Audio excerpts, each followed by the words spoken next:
Most people believe awareness itself is transformation, but awareness alone doesn't change a person. It only allows them to finally see what's been running unconsciously.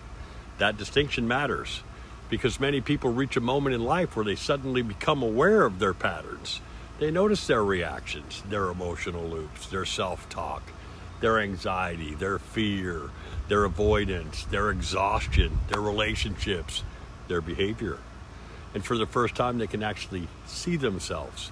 And initially, that awareness feels liberating because something unconscious has become visible. But eventually, many people discover something frustrating. They can see the pattern clearly and still repeat it. They understand their fear and still collapse into it. They recognize the emotional loop and still return to it. Why? Because awareness alone was never the final step. It was the interruption. Transformation begins when awareness becomes applied consciously under pressure. And that's where most of us struggle. And not because we're weak, but because human beings are not shaped by thought alone. We're shaped by conditioning, emotion, identity, memory, behavior, the environment, and the nervous system. Most people are attempting to change cognitively, while their nervous system is still organized around familiarity. And familiarity is powerful. Even painful familiarity can feel safer than uncertainty.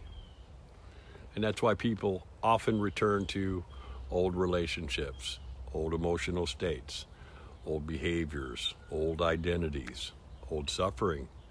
Not because they consciously want pain, but because the body recognizes that familiarity as safety.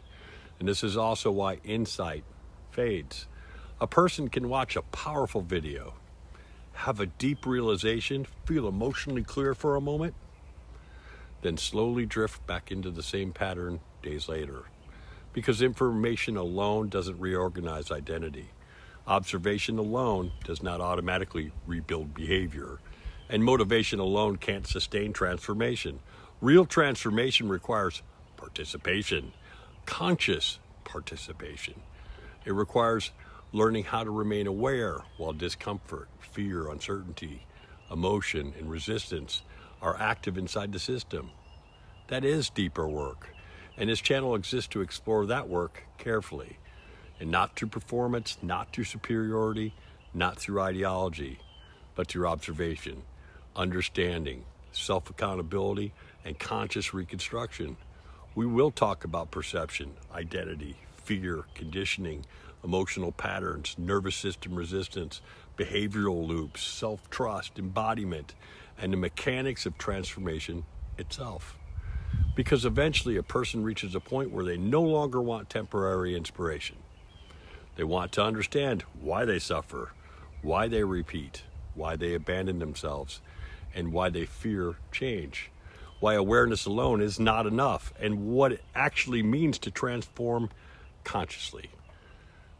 That is the journey this space is built for. The breath was the interruption. Awareness was the beginning. Now we learn how to live differently.